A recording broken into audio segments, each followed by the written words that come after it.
페이 보시면 성장 관리 방안인데 아마 편집 과정에 좀 일부 잘못된 게 있습니다. 잠깐 보시면 특별시장 광역시장 시장 군수는 난개발 방지와 지역 특성을 고려한 계획적 개발을 유도하기 위해 계획적 개발 유도 가로 해놓습니다. 필요한 경우에는 유보 용도 지역, 그 유보 용도 지역 뒤가 빈칸이 좀 없지만 위에다가라도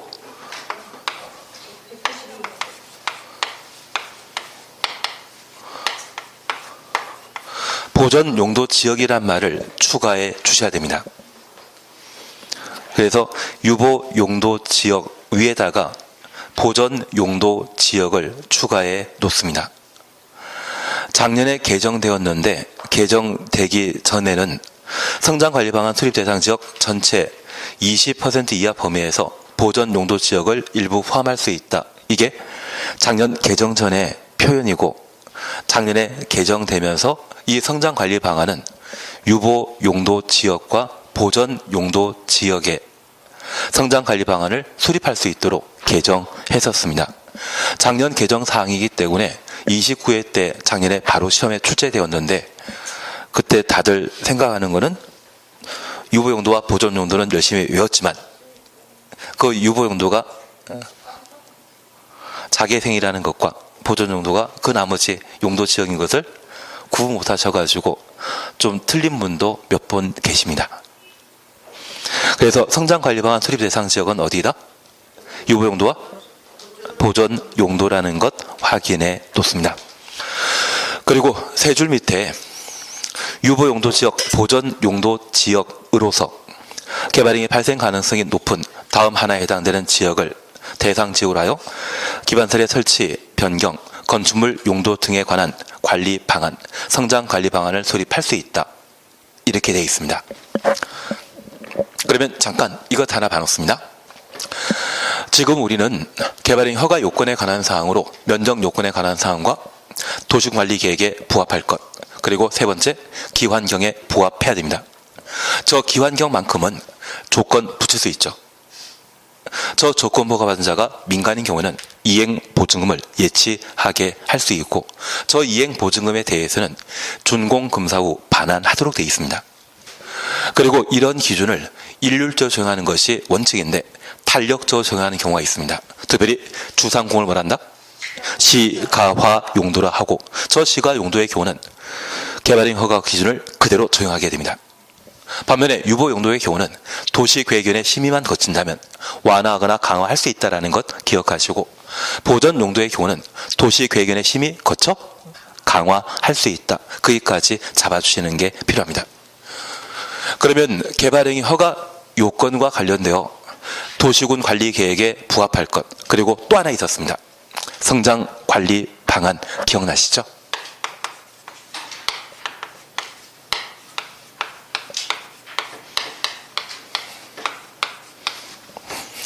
작년에 시험에 나왔다고 하면 올해는 나오겠습니까? 안 나오겠습니까? 예, 기본적으로 안 나오는 게 원칙입니다. 그러면 우리가 잠깐 이해하실 것이 있습니다. 여기 성장관리 방안은 성장할 때 관리해주는 계획을 성장관리 방안이라 표현하게 됩니다. 그래서 자제분이나 조카분들 또는 지인의 자제분들을 잘 키우기 위해 교정기를 끼우는 경우도 있지 않습니까? 그렇게 하면 잘 자랄 수 있죠. 그러면 우리가 잠깐 이해하실 것은 현재 용도 지역은 시가화 용도인 주거적, 상업적, 공업지역과 그 밖에 녹관 농자가 있습니다. 저 녹관 농자는 개발 용도이다, 비개발 용도이다. 비개발 용도입니다. 저 녹관 농자 중에 일부가 유보 용도이고 일부는 보전 용도입니다. 그러면 앞으로 성장할 수 있는 곳은 주상공이겠습니까? 녹관 농자이겠습니까? 녹관 농자입니다. 도시는 한정된 것이 아니라 항상 팽창하도록 되어 있거든요. 그러면 이 녹관 농자가 향후 새로운 도시로 개발될 수 있죠. 기초가 잘 돼 있다고 하면 나중에 개발하게 되었을 때 난개발 현상을 방지할 수 있을 겁니다. 그래서 이 녹간 농자는 계속 녹간 농자로 남는 것이 아니라 향후 발전할 수 있거든요. 그 발전시킬 때 계획적인 개발을 유도하기 위해 수립하는 행정계획을 뭐란다? 성장관리 방안이라 표현합니다. 그래서 현재 저 성장관리 방안 수립 대상은 유보용도와 보존 용도이고, 특별히 주거지역, 상업지역, 공업지역인 경우에는 성장관리 방안 수립 대상에서 배제합니다. 그래서 작년 시험에 국토계획 법령상 성장관리 방안 수립 대상 지역 아닌 것 찾으라고 시험에 냈다면 저 주상공 중에 하나가 틀린 정답이거든요. 주상공은 성장관리 방안 수립 대상 2단이다. 아닙니다. 그거 잡아내시는 게 필요합니다.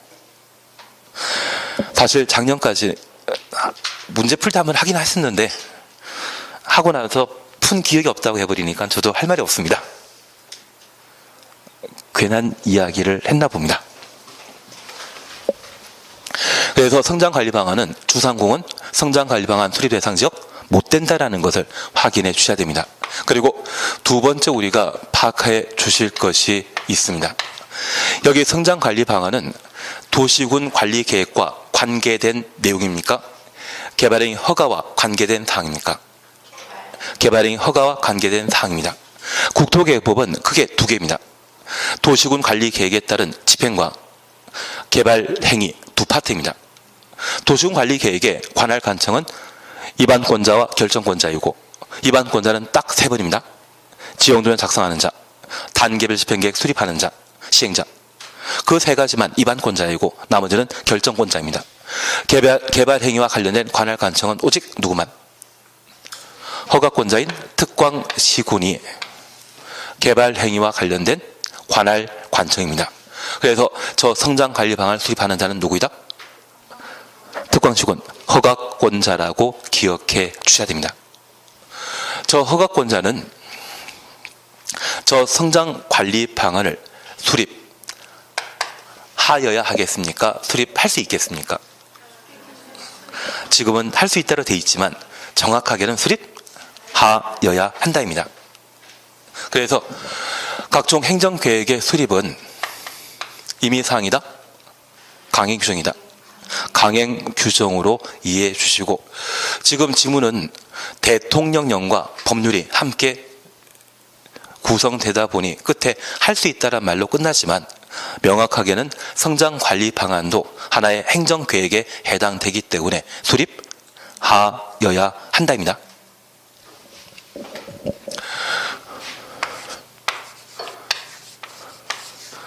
그래서 제가 부탁드리는 것은 작년에 수립 대상 지역을 시험에 냈기 때문에 또 얘가 시험에 나오게 된다면 수립하는 자 누구인지, 국토교통부 장관이 성장관리방안 수립하는 거 아닙니다. 누가? 허가권자가 수립한다라는 것 기억하시고, 저 성장관리방안 내용을 봐주시는 게 또 시험에 내게 된다면 시험거리가 되게 됩니다. 우리 교재 양가로 2번 찾으셨죠? 양가로 2번 보시게 되면 성장관리 방안 내용으로서 성장관리 방안에는 다음 각호 사항 중에 1, 2 포함한 둘 이상의 사항이 포함되어야 한다. 포함되어야 한다. 이 말 보게 되면 필수 사항이란 이야기죠. 그래서 옆에 페이지 박스에 1번, 2번 묶어 놓습니다.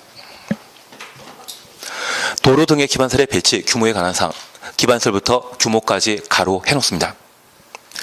건설의 용도 제한, 건폐율, 용적률 1, 2가 필수 사항입니다. 그리고 3번 보시게 되면 건설의 배치, 형태, 색재, 높이 동그래 놓습니다. 그러면 성장관리 방안에 포함될 필수 내용은 총 4개입니다. 다만 우리가 이해하실 것은 지구 단위 계획을 함께 공부하셨는데 지구 단위 계획 구역은 무엇을 하기 위한 장소입니까? 지구 단위 계획을 수립하기 위한 장소입니다. 그리고 저 지구 단위 계획에서는 첫 번째는 지구 단위 계획 구역의 치료와 관계된 사항으로 지구 단위 계획 구역 지정한 날부터 3년 이내 지구 단위 계획을 도시군 관리 계획으로 결정고 시 하여야 하며, 계획이 결정되지 않는다면 3년 되는 다음날 지구 단위 계획 구역 효력은 상실한다. 실효에 관한 내용 보셨습니다. 그리고 두 번째, 저 지구 단위 계획은 사실 아파트 만드는 사안이죠. 저 아파트 만들기 위해 규제 완화에 관한 사항과 저 지구 단위 계획의 개발 사업과 관련된 내용을 정해 놓게 됩니다. 특별히 완화에 관한 사항은 작년에 시험에 나왔기 때문에 또 내기가 곤란합니다. 연속해서 내본 적 없거든요. 그래서 28회 때 한번, 27회 때 한번 나왔고 29회 때 시험에 나왔던 것이지 연속해서 완화에 관한 내용은 잘 내지 않습니다. 그래서 이 완화는 향후 우리가 3월 달에 다시 한번 봐나가시면 되고, 여기 내용과 관련되어 우리 필수사항은 5개였습니다. 기반설에 대한 배치 규모, 건축물의 용도 제한을 건축 제한이라 했고, 건축 면적 자화는 건폐율, 연면 자화는 용적률, 그리고 건축물 높이의 최저 한도와 최고 한도를 지구 단위 계획의 필수 내용으로 정해 놓게 됩니다. 지금 우리가 앉아 있는 이곳은 호평 지구인데, 저쪽에 상가주택 만들어져 있는 곳 가보시게 되면 15년 전에 조성된 땅인데 불구하고 아직 빈 나대주로 비어있는 곳이 있거든요. 그것은 저 지구 단위 계획에 따른 최저 한도로서 높이를 10m, 20m로 정해놨는데, 그러한 건물 건축할 수 있는 돈이 없으신 분이라고 하면 그냥 빈 나대주로 놔두게 됩니다. 그래서 지구 단위 계획의 필수사항은 총 몇 개이다? 기반설의 배치 규모입니다. 건축 제한, 건폐율, 용적률, 높이 제한, 총 5개입니다. 그리고 배형 3건이라는 말 기억나십니까?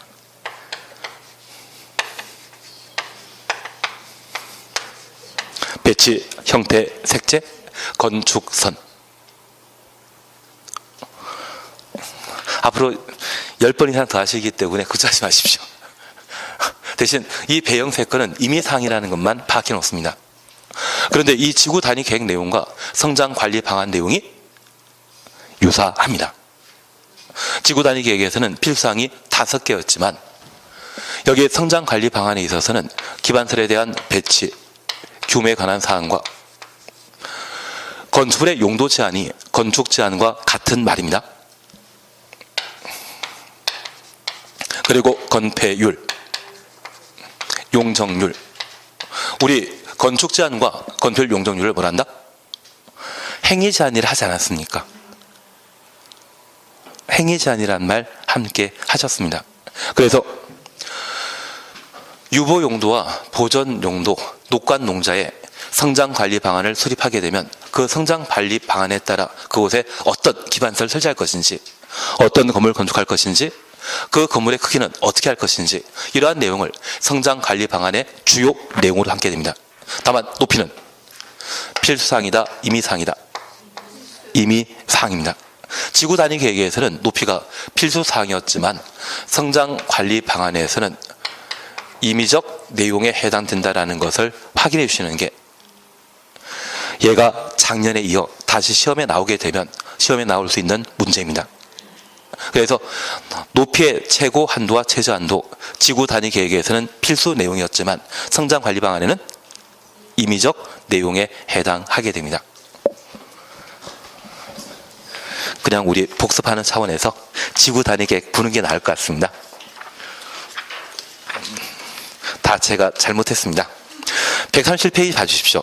137페이지 찾으셨죠?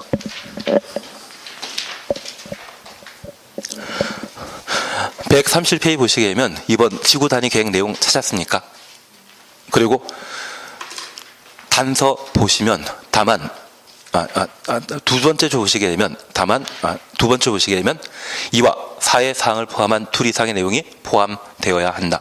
그래서 2번 대통령령이 정하는 기반설의 배치 규모 확인해 주시고, 4번 건축의 용도 제한, 건폐율, 용적률, 높이의 최고 한도와 최저 한도 확인되시죠? 그래서 지구 단위 계획과 관련된 필수 내용은 몇 개이다? 5개인데 높이가 성장 관리 방안에서는 이미 사항이 되어 있습니다. 그리고 우리 5번 보시게 되면 건축의 배치, 형태, 색채, 건축선에 관한 계획 찾으셨죠? 얘를 배형색건이라 함께 하셨는데 저 성장관리 방안에는 건축선은 성장관리 방안 내용 아닙니다. 배형색 이 세 가지만 임의사항으로 그리고 높이를 임의사항에 포함시키고 있습니다. 그래서 만약 시험에 나오게 되면 이 성장관리 방안은 2가지 형태로 시험에 내게 됩니다. 첫 번째는 필수사항 물어보면서 높이를 시험에 묻는 방법이 있습니다. 그리고 2번째, 아직 우리가 건축선을 다 공부 못하셨기 때문에 지금은 무리인데 저 건축선에 관한 계획은 성장관리 방안 내용이 아닙니다. 성장관리 방안에 건축선은 있다 없다? 없다. 그렇게 잡아내시는 게 우리 시험 패턴입니다. 그래서 작년에 대상에 관한 내용을 시험에 물었기 때문에 시험에 나온다고 하면 성장관리 방안을 누가 수립하는지 그리고 성장관리 방안 내용, 이 내용 가지고 오지순다 문제를 내고 있습니다. 거기까지만 한번 확인해 주시는 겁니다. 그래서 우리 양가리 2번 성장관리 방안 내용 앞에다가 별표 하나만 해주십시오. 별표 하나 해주시고 3번 투립 절차에 대해서는 그냥 지나가십니다. 한 장 넘기십니다. 개발행 허가 절차와 관련되어 우리 함께 보셨고 그리고 옆에 페이지 잠깐 확인해 놓습니다. 허가 절차와 관련되어 양가리 1번 의견 청취란 말이 있죠. 의견 청취는 총 몇 번 있다? 3번 있습니다. 주민 의견 청취는 있다 없다? 없습니다. 내 집 만드는데 동네 사람들 의견 듣고 내 집 만드는 것은 아니겠죠. 그것만 이해해 주십니다. 그래서 우리 약속하시길 시행자의 의견 듣는 것과 신청한 자의 의견 듣는 것, 관리청의 의견 듣는 것 3가지 있다 말씀드렸습니다. 다만 지금 교재에서는 1번과 2번만 나오는데 우리 시행자 의견 청취는 이미 보셨죠? 관리청의 의견 청취는 시험에 잘 안 나옵니다. 신경 쓰지 마십시오. 그래서 이 부분은 그렇게만 파악해 주시고 지나가시는데 의견 청취에다가 몇 번? 3번이라 해놓으시고 주민 의견 청취 있다 없다? 없다. 그렇게만 해주시는 겁니다. 도시계획의 심의 이런 거 필요 없습니다. 그냥 나오면 틀리는 게 마음 편하십니다. 정확하게 이야기 드리면 틀리는 게 마음 편하다. 그리고 한 장 넘기시면 3번 허가 불허가 처분의 결정 통지 15일이라는 것 함께 보셨고 198페이지 봐주십니다. 198페이지에 조건부호가 찾았습니까? 198페이지입니다. 특광시구는 개발행위 허가하는 경우에 대통령령이 정하는 바에 따라 그 개발행위에 따른 기반시설부터 가로 열어놓습니다. 기반설의 설치, 용지 확보, 위해 방지, 환경오염 방지, 경관 조경, 조경까지 가로 해놓습니다. 얘를 뭐란다? 기환경이라 표현합니다. 기환경에 대한 조치할 것을 조건으로 조건 동원해 놓습니다. 개발행위 허가할 수 있다. 그래서 조건부 허가 가능한 것은 기환경에 대해서만 조건부가 가능하다라는 것 확인하시고 면적 요건과 도시군 관리 계획에 부적합한 때는 조건 붙일 수 없죠. 그것만 이해해 주시는 겁니다. 그리고 후단부 보십니다. 조건 붙일 때에는 미리 개발행위 허가 신청한 자의 의견 드려야 된다. 신청한 자의 의견 가로 해놓습니다. 그래서 조건부가 시에는 누구의? 신청한 자의 의견 드려야 한다. 그 정도를 확인해 놓습니다. 그리고 5번 이행보증과 관련되어서는 공공은 이행보증 내는 것 아니죠. 누구만? 민간만. 그래서 다음 주에도 복습 문제 보시게 되면 아마 지방공사나 정부 투자 기관이 이행보증금 예치한다. 그런 취지문 나와 있을 겁니다. 그 점 보면 무조건 틀린 겁니다. 공공은 이행보증금 예치 예상 아니라는 것만 확인해 놓습니다. 그리고 옆에 페이지에 5번 이행보증금 반환 찾으셨죠? 이행보증금은 개발행위 허가 받은 자가 준공금사 받은 때 준공금사 동그라미 해주십시오. 즉시 이를 반환하여야 한다. 그래서 이행보증금을 반환하는 시기는 준공금사라는 것 확인해 주셔야 됩니다. 이해는 되시겠습니까? 예, 나머지 내용에 대해서는 그냥 지나십니다. 그리고 한 장 넘기시면 2번 준공금사 찾았습니다. 여기 준공금사는 허가 내줬던 특광시군이 준공금사를 하도록 되어 있습니다. 그리고 201페이지에 박스에 1, 2, 3 묶어놓습니다. 1번 건축물 건축 또는 공작물 설치, 2번 토지의 형질 변경, 3번 토석 채취. 그래서 이 네 가지의 경우는 준공금사를 받도록 되어 있지만 분할, 적치 이 두 가지 경우는 준공금사 대상 아닙니다. 그러시면 되십니다. 그래서 절차에 관한 사항을 이렇게 한번 보신 겁니다. 그리고 203페이지 보시게 되면 개발행위 허가 제한이 있는데 이 개발행위 허가 제한은 기반시설 부담구역과 개발밀도 관리구역 보고 보실 겁니다. 그래서 208페이지를 봐주십니다.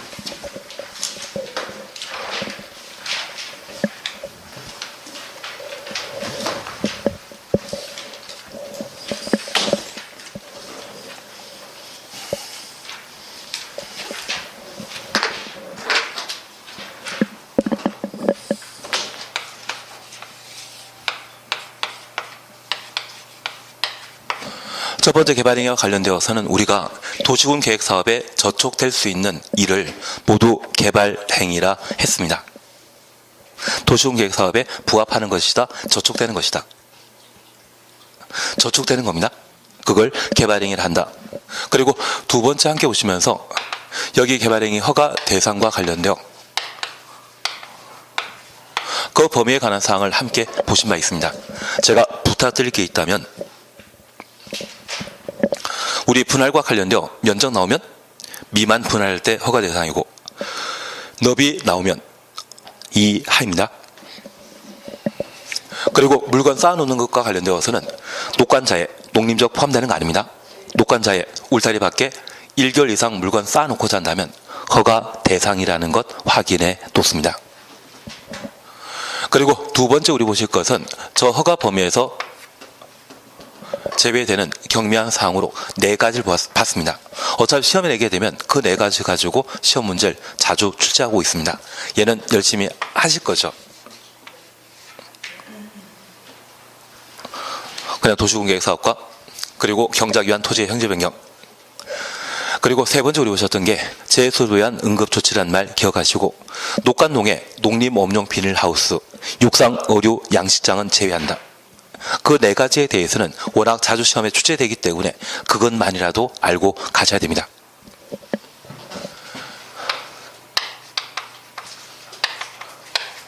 그리고 개발행위 허가 절차와 관련되어 계략적인 내용을 함께 보셨는데 개발행위 허가권자는 특광시군이라는 것 기억나시고 특별히 개발행위 허가 신청 시에는 기반경의 서류 첨부하도록 되어 있습니다. 개발밀도 관리구역의 경우에는 기반 설치에 관한 계획서를 제출하지 아니한다. 그리고 개발행위 허가 신청하게 되면 15일 내 허가 여부를 결정 통지하게 되는데 그 허가 요건으로서 일반적인 기준을 함께 보셨습니다. 면적 요건이란 말과 도시군 관리 계획에 부합할 것, 기환경 기억나셔야 됩니다. 그런데 이러한 일반적 기준에 대해서는 탄력적으로 적용하는 경우가 있었습니다. 시가 용도인 주산공의 경우에는 개발행위 허가 기준을 그대로 적용하는 반면 유보 용도인 자개생의 경우에는 도시계획내 심의 거쳐 개발행위 허가 기준을 강화하거나 완화 적용할 수 있다는 것 기억하시고 유보 용도란 말도 기억해 주셔야 되지만 유보 용도인 자개생도 함께 기억하셔야 됩니다. 자연녹지지역과 계획관리지역, 생산관리지역입니다. 생산녹지지역 아닙니다. 그리고 보전 용도의 경우에는 도시계획위원회 심의 거쳐 개발행위 허가 기준을 강화한다라는 것 확인해 놓습니다. 그리고 일반적 기준에 포함되는 내용으로 우리는 성장관리 방안을 함께 보셨고, 저 성장관리 방안은 주상공원 성장관리 방안 수립 대상 지역 아니죠. 주거적, 상업적, 공업지역에는 성장관리 방안 수립 대상 못 된다라는 것 확인해 주셔야 됩니다. 저 성장관리 방안을 수립하는 자는 허가권자라는 것 기억해 주셔야 됩니다. 국토교통부 장관이나 도지사가 성장관리 방안 수립한다면 틀립니다. 성장관리 방안은 지금 어디와 관계된 제도입니까? 개발행위와 관계된 사항으로 관할 관청은 허가권자라는 걸 잡아 주셔야 됩니다. 그리고 이 성장관리 방안은 다양한 내용을 담고 있는데 그 필수 내용은 지구 단위 계획과 달리 4개입니다. 지구 단위 계획의 높이는 필수 사항이었지만 성장관리 방안의 높이는 임의 사항이라는 것 기억하시고, 건축선은 나중에 천천히 한번 봐놓는 걸로 하십니다. 그리고 이제 4번째 내용을 함께 봐주십니다.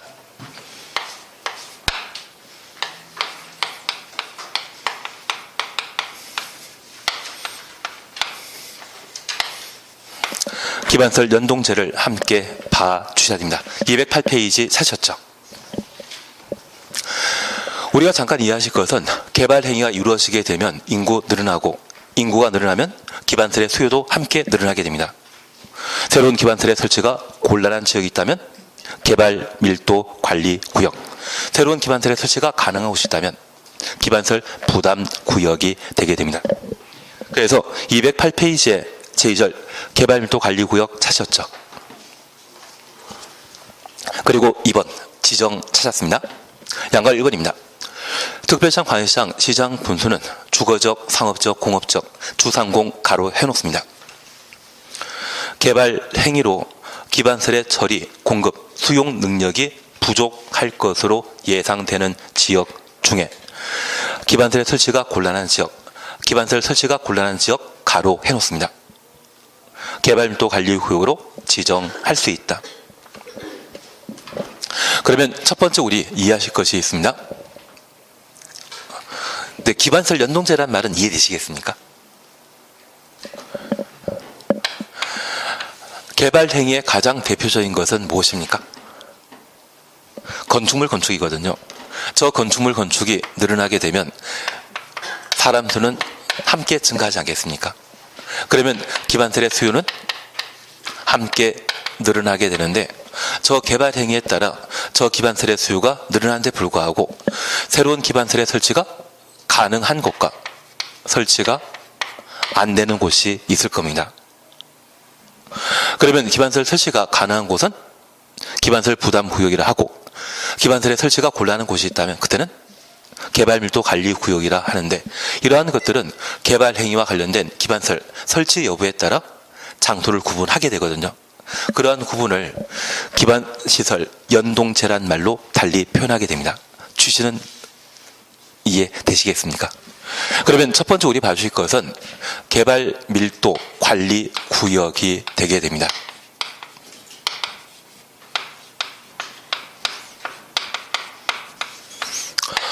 어차피 우리가 함께 공부하시는 것은 대상과 절차입니다. 그리고 이 개발밀도 관리 구역이 공법상 어떤 의미를 가지게 되는지 효과에 관한 사항을 살펴주시는 게 필요합니다. 그러면 잠깐 이해해 주실 것은 우리가 계속 공부하시는 주거적, 상업적, 공업지역은 시가 용도로서 도로 주변에 여러 필지의 대지가 존재합니다. 그리고 기존 대지의 건물이 다 들어선 상태에서 이번에 백화점이라는 것을 새로 하나 만들고자 한다면, 저 백화점 만들게 되었을 때 만약 이 도로 구조가 왕복 2차선일 때는 도로인 기반설은 충분하겠습니까? 부족해지겠습니까? 부족해지게 될 겁니다. 그러면 이 백화점 만들면서 이 도로를 왕복 4차선 도로로 6차선 도로로 확장해야 되는데, 이 주거적, 상업적, 공업지역은 이미 대지에 건물이 건축된 상태이기 때문에 도로 확장은 가능하다, 불가능하다. 그러면 이 장소가 백화점 만드는 곳이라면 아마 제 생각에는 상업지역이겠죠. 그리고 이 상업지역으로서 해당 용도 지역이 중심 상업지역이라면 건폐율은 90%이고요. 용적률은 1500%인데 이 토지 소유자가 자신의 재산권을 행사한다고 해서 저 건폐율 용적률 최대한으로 건물 건축했다가는 해당 지역의 기반세는 너무 터무니없이 부족해지기 때문에 현재 살고 있는 사람들도 여러 가지 고통을 겪게 될 겁니다. 아무리 자신의 재산권을 제대로 행사한다 하지만 이런 상황일 때는 용적률 1500%의 건물 건축하는 것은 좀 곤란하지 않겠습니까?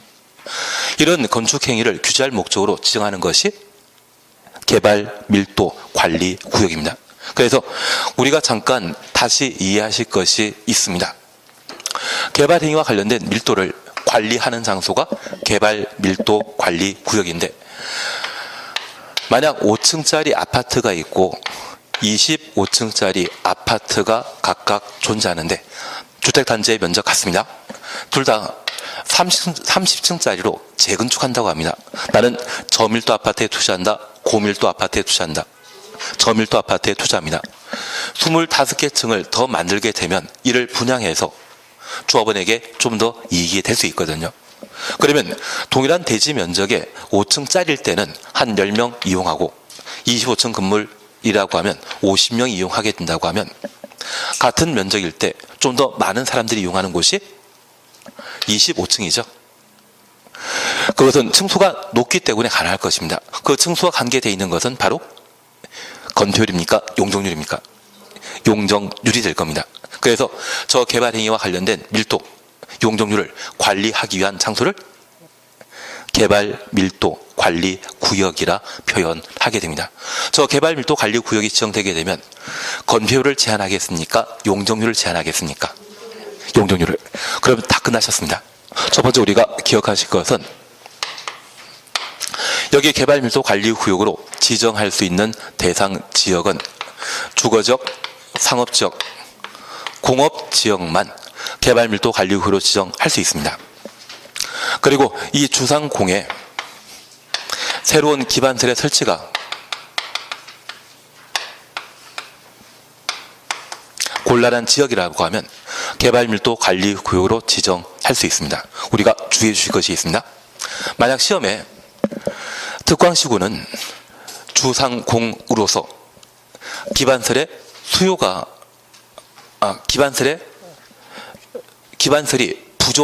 부족할 것으로 예상되는 지역을 개발 밀도 관리 구역으로 지정할 수 있다. 이 말로 하면 틀립니다. 기반설이 부족할 것으로 예상되는 곳, 그냥 부족할 것으로 예상된다 해서 개발 밀도 관리 구역 지정하는 것이 아니라 무엇? 새로운 기반설의 설치가 곤란할 때 개발 밀도 관리 구역 지정할 수 있다라는 것 확인해 놓습니다. 이해되시겠습니까? 그냥 예상만 되는 것과 실제 곤란한 것은 서로 차이 있습니다.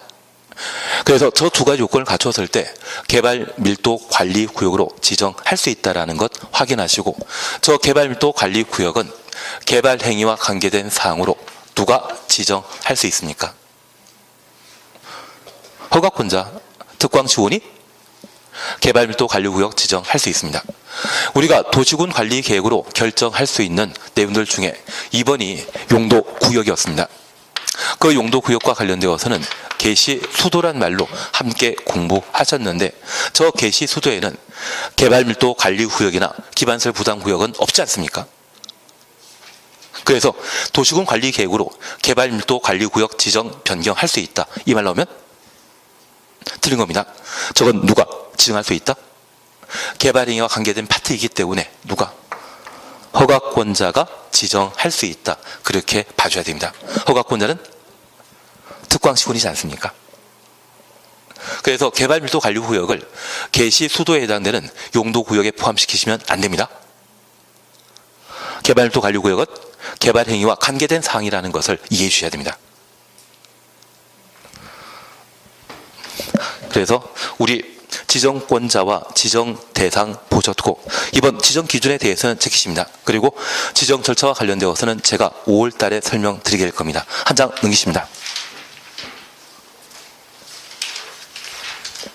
4번 지정 효과 찾으셨죠? 특광시구는 개발밀도 관리 구역에서는 대통령령이 정하는 범위에 따라 건폐율 또는 용적률을 강화하여 적용하며 건폐율 용적률 강화까지 가로해놓습니다. 건폐율부터 용적률 강화까지 가로해놓습니다. 여기서 대통령령이 정하는 범위라 함은 해당 용도 지역에 적용되는 용적률의 최대 한도의 50%를 말한다. 그래서 용도 지역부터 50%까지 가로해 놓습니다. 그러면 잠깐 구분해 주실 것이 있습니다. 개발밀도 관리 구역으로 지정되면 대통령령이 정하는 범위에 따라 건폐율, 용적률을 강화하여 적용한다. 이 말은 법률상의 표현에 해당되는 것으로 이 표현은 맞는 지문이다, 틀린 지문이다. 맞는 지문입니다. 대신 이 대통령령이 정하는 바에 따라 건폐율 용적률을 강화한다는 것은 위임에 관한 사항이거든요. 그래서 실제 시행령 대통령령에서는 건폐율에 대해서는 거론하지 않고 용적률과 관련되어 해당 용도 지역에 적용되는 용적률의 50%까지 강화 적용할 수 있습니다. 만약 해당 용도 지역이 중심 상업지역이면 중심 상업지역에 건축할 수 있는 최대 용적률은 1500%인데 저 대통령령이 정한 바에 따라 750%까지 1500이 아니라 1000도 될 수 있고 900도 될 수 있고 800도 될 수 있고 최대 얼마까지? 750까지 강화할 수 있다는 이야기입니다. 그래서 저 개발밀도 관리구역이 지정되었다고 그냥 용적률이 50% 되는 것이 아니라 해당 용도 지역에 적용되는 용적률을 50% 강화한다. 절반까지 줄일 수 있다는 이야기죠. 그런 의미라는 것을 이해해 주십시오. 그러면 이제 우리가 잠깐 살피실 것은 저 개발밀도 관리구역이 지정되면 건폐율 강화할 수 있다. 맞다 틀리다? 맞습니다. 대신 저 건폐율, 해당 용도 지역의 건폐율을 50% 강화한다. 이 말 나오면 틀립니다. 건폐율에 대해서는 대통령령에 구체적인 규제 규정 없습니다. 그래서 50% 앞에 건폐율이란 말을 보게 되면 그때는 틀린 지문이고 용적률과 관련되어 해당 용도 지역의 용적률 50% 범위 내 강화할 수 있다. 이 말은 맞는 이야기입니다. 그래서 위임에 관한 이야기 이해되시겠습니까? 그러면 쉬었다 하십니다.